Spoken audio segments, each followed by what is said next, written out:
ଦ୍ୱିତୀୟ ଥର ଗରମ କରାଯାଇଥିବା ଚା ଆଉ ବୁଝାମଣା କରାଯାଇଥିବା ସମ୍ପର୍କ, ଏହି ଦୁଇଟିରେ ପ୍ରଥମ ପରି ସ୍ୱାଦ କେବେ ମିଳିନଥାଏ। ରାଗ ଏମିତି ଏକ ଜିନିଷ ଯାହା ଆସିଲା ବେଳେ ଏକା ଆସିଥାଏ, କିନ୍ତୁ ଯିବା ବେଳେ ମଣିଷର ବିବେକ, ବୁଦ୍ଧି, ସମ୍ମାନ ସବୁକିଛି ସାଥିରେ ନେଇଯାଇଥାଏ। ମନୁଷ୍ୟ ଜୀବନ ଏ ପୃଥିବୀରେ ପଶୁ ପକ୍ଷୀ କପଟ ଆଚରଣ କରନ୍ତି ନାହିଁ, କେବଳ ମନୁଷ୍ୟ କରେ। ଆମେ କିଛି ନ ଆଣି ସବୁକିଛି ପାଇଁ ଯୁଦ୍ଧ କରୁ ଏବଂ ଶେଷରେ ଆମେ ସବୁକିଛି ଛାଡ଼ିଦେଇ କିଛି ନ ନେଇ ଫେରିଯାଉ। ଝଡ଼ି ଯାଇଥିବା ଫୁଲ ପୁଣି ଥରେ ଗଛକୁ ଫେରିପାରେନି। ଏଥିପାଇଁ ଅତୀତ ବିଷୟରେ ଚିନ୍ତା ନ କରି ବର୍ତ୍ତମାନକୁ ଭଲ ପାଆନ୍ତୁ, ଭବିଷ୍ୟତ ପାଇଁ ସ୍ୱପ୍ନ ଦେଖନ୍ତୁ ଓ ସର୍ବଦା ନିଜ ଓଠରେ ହସ ରଖନ୍ତୁ। ସବୁବେଳେ ମନେ ରଖନ୍ତୁ ଯେ ମନର ଯନ୍ତ୍ରଣା ଶରୀରର ଯନ୍ତ୍ରଣା ଠାରୁ ଅଧିକ କଷ୍ଟଦାୟକ। ଏଥିପାଇଁ କେବେ କାହାର ମନକୁ କଷ୍ଟ ଦିଅନ୍ତୁ ନାହିଁ।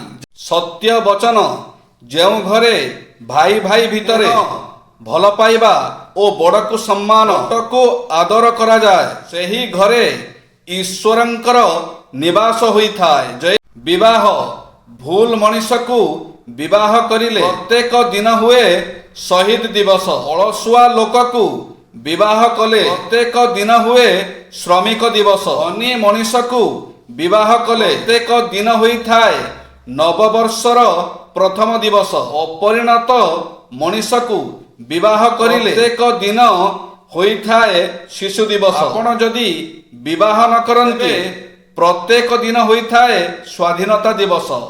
ଗୁଡ଼ର 7ଟି ଔଷଧୀୟ ଗୁଣ। ଗୁଡ଼ରେ ପ୍ରଚୁର ପରିମାଣରେ ଆଇରନ୍ ଥିବାରୁ ଏହା ରକ୍ତହୀନତା ସମସ୍ୟା ଦୂର କରିଥାଏ। ଗୁଡ଼ ଖାଇବା ଦ୍ୱାରା ହଜମ କ୍ରିୟା ଭଲରେ ହୋଇଥାଏ। ଗୁଡ଼ ଲିଭରକୁ ସୁସ୍ଥ ରଖିବା ସହିତ ଶରୀରର ମଇଳା ପଦାର୍ଥକୁ ବାହାରକୁ ବାହାର କରିଦିଏ। ରକ୍ତକୁ ବିଶୁଦ୍ଧ କରିବାରେ ଗୁଡ଼ର ଭୂମିକା ଗୁରୁତ୍ୱପୂର୍ଣ୍ଣ। ଗୁଡ଼ ରୋଗ ପ୍ରତିରୋଧକ ଶକ୍ତିକୁ ବଢ଼ାଇଥାଏ, ଋତୁସ୍ରାବ ସମସ୍ୟା ଦୂର କରିଥାଏ, ଶ୍ୱାସ ସମ୍ବନ୍ଧୀୟ ସମସ୍ୟା ଦୂର କରିଥାଏ। ଯେଉଁମାନଙ୍କର ଆଜ୍ମା ଥାଏ ସେମାନଙ୍କ ପାଇଁ ଗୁଡ଼ ଲାଭଦାୟକ ହୋଇଥାଏ। ଶ୍ୱାସ ନଳୀରେ ଥିବା ସମସ୍ୟା ଦୂର ହୋଇଥାଏ।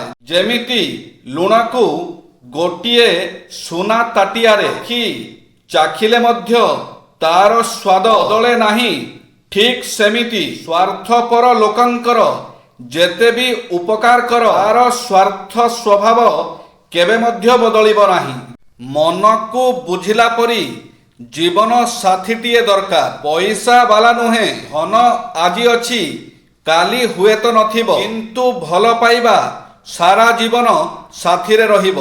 ଦୁନିଆରେ ସବୁଠାରୁ ମହଙ୍ଗା ଜିନିଷ ହେଉଛି ସାହାଯ୍ୟ। ହଜାରେ ଲୋକଙ୍କୁ ମାଗିଲେ ଜଣେ ହିଁ କରିପାରେ।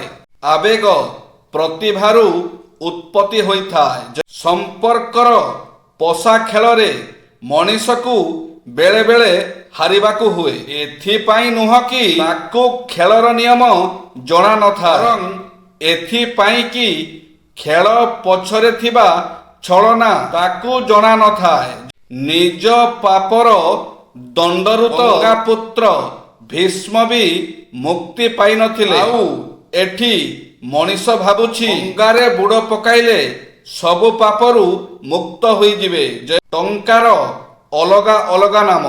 ବିବାହରେ ଯୌତୁକ, ମନ୍ଦିରରେ ଦାନ, ସ୍କୁଲରେ ଫିସ୍, କୋର୍ଟରେ ଜୋରିମାନା, କର୍ମଚାରୀଙ୍କ ପାଇଁ ଦରମା, ସରକାରଙ୍କୁ ଦେବା ସମୟରେ ଟାକ୍ସ, ବ୍ୟାଙ୍କରୁ ନେବା ସମୟରେ ଋଣ। ବାପା ମା ପିଲାମାନଙ୍କୁ ଦେଲେ କ'ଣ ହେବ?